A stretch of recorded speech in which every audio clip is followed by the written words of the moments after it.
Magandang hapon mga kaagri. Ano na mga kaagri, sa hapong ito mag-spray tayo ng pampaano mga kaagri, pangontra sa mga peste at saka mga insekto dito sa ating tanim na talong.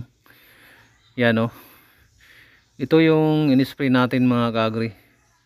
Yung in-spray na ginamit natin ay organic lang to. Pinaghalong sabon.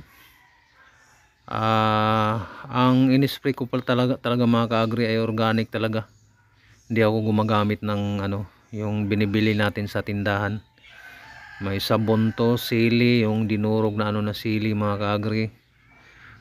Dishwashing liquid. May to mga kaagri. Basta yung organic mga kaagri.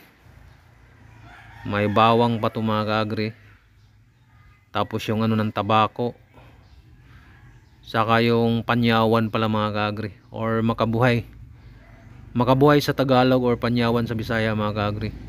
Tapos nag-spray tayo nito mga kaagri ay papalubog na yung araw mga kaagri, kasi hindi tayo nag-spray ng yung may araw pa, kasi malanta yung mga dahon mga kaagri.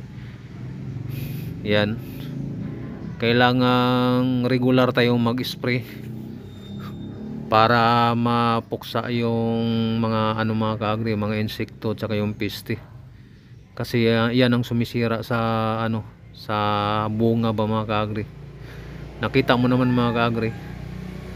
Yan, yung sprayer na ginamit natin ay kabibili ko lang nito mga kaagri.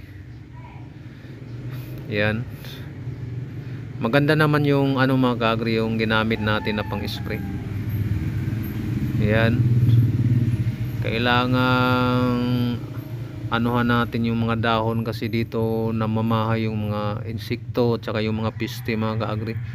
Ako mga kaagri ay nag-spray ako nito 3 beses sa isang linggo.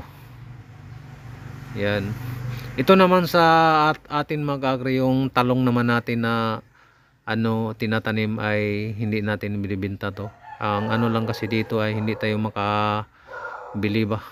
Maganda yung sarili mo talagang tanim na kinakain mga kaagri, kasi alam mo yung alam mo yung kinakain mo. Kasi alam mo naman ngayon sa palengke diyan ka ng mga inisprayhan ng mga insecticide mga kaagri at saka pesticide. Maganda to mga kaagri, organic lang. Yan lang po ang ating video ngayon. Marami pong salamat sa iyong panonood. God bless. Yan mga kaagri.